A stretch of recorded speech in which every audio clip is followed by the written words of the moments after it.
मारेगावच्या PESA क्षेत्रात अमृत आहार योजनेचा काळा बाजार. लाभार्थ्यांना आहारच नाही, बनावट बिलांद्वारे निधी लाटल्याचा आरोप. मारेगाव एकात्मिक बाल विकास सेवा योजना कार्यालयांतर्गत पेसा क्षेत्रात राबवण्यात येणाऱ्या अमृत आहार योजनेत गंभीर अनियमितता होत असल्याचा आरोप पुढे आला आहे.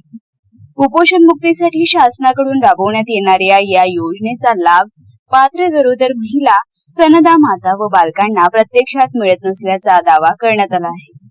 स्थानिकांकडून करण्यात आलेल्या आरोपानुसार अनेक अंगणवाड्यांमध्ये लाभार्थ्यांना अनियमित आहाराचे वितरण होत नसताना कागदोपत्री मात्र आहार वाटप झाल्याचे दाखवून दर 2 महिन्यांची बनावट बिले सादर करून शासकीय निधीचा उपहार केला जात असल्याची चर्चा आहे. या कथित गैरव्यवहारात एकात्मिक बाल विकास प्रकल्प अधिकारी, संबंधित लिपिक, मुख्य सेविका आणि काही अंगणवाडी सेविकांचे संगनमत असल्याचा आरोप करण्यात आला आहे.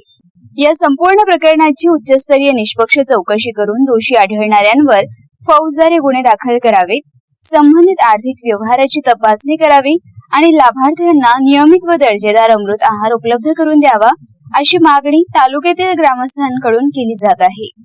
मारेगाव वार्ता, सचिन मिश्रा.